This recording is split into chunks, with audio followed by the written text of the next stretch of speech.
People throw out 100,000 chopsticks every day here in Vancouver. But now, this local company is upcycling them into shelves, cutting boards, and furniture. Can it help reduce the massive amount of single-use items in restaurants around the world? We visited Chop Value's headquarters in Canada to find out. Chop Value drivers pick up used chopsticks from over 300 restaurants around Vancouver a couple times a week. Typically about 100 kilograms a day, up to 150. Pre-COVID, it was more closer to like 300 kilograms a day. The restaurants part with them for free. After they got in, I believe all 5,000 pairs being recycled and reused. So it's a great thing. The real work begins at Chop Value HQ. The founder, Felix Bach, calls this place a micro factory. Just like a micro brewery, curious visitors can come in and see how small batches of tiles get made. And this is how the process looks like from raw material to end product. First, they sort the chopsticks on the custom-built shaker table. These neat stacks are easier to work with. Then, they dip the sticks into a water-based resin. That provides a protective coating before they roast in a massive oven for 5 hours. The 200-degree heat kills all the germs. Smells like a bakery. They need to get separated again so they can be spread out evenly for the next step.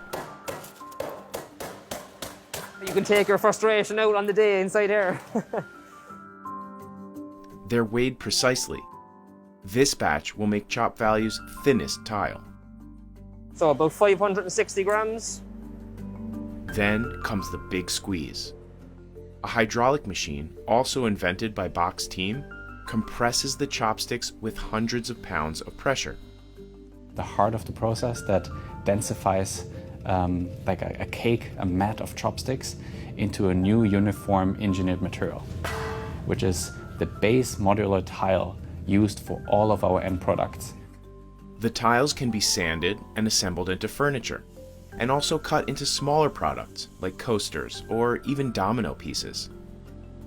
This desk sells for just under $1,000 US.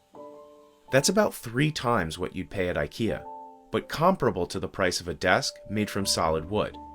This piece is made from about 10,000 chopsticks. Chop Value also takes custom orders.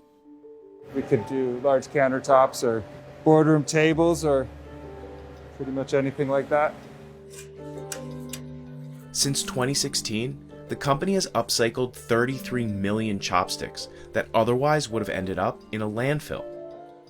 But in China, people use that many wood utensils in one lunch break. There, people throw out 130 million pairs every single day. That means leveling entire forests for a product most people use for just one meal. It's not just Asia. Consumers around the world contribute to this problem. We all have this drawer filled with plastic cutlery, chopsticks, condiments that we never asked for. Inexpensive, they're cheap, they just come in without you even asking for them. Sheila Moravati is the woman behind the Cut Out Cutlery campaign. Her organization pressured major delivery apps to opt out of sending cutlery by default. She estimates that saved well over 200 million utensils from going to landfill. Good job, Sheila. Activists in China tried a similar strategy. In 2017, they sued their country's biggest food delivery apps, trying to force them to stop giving cutlery by default. There was a public outcry at the time, but since the pandemic, food delivery with single-use items is higher than ever. So we may never eliminate disposables completely. That's why Sheila says upcycling is so important. If there are opportunities like that to use something that was going in the trash or headed to landfill, why not? We have so much trash right now, and it's just, we're at the limit. The planet can't take it anymore. When Chop Value first started, it was only making coasters. Now it has franchises in 3 cities in North America, with more expected later this year. Coasters are still the #1 selling item, but the collection has grown to more than 30 products. And Felix Bach hopes his invention will show people that the next big idea for reducing waste could be right at our fingertips. You put a few tiles and a few hexagon shelves on your wall, and you can point to your friends to your wall and say, hey, guess what? I have 1,800 chopsticks on my wall. And you start a conversation about sustainability or about recycling.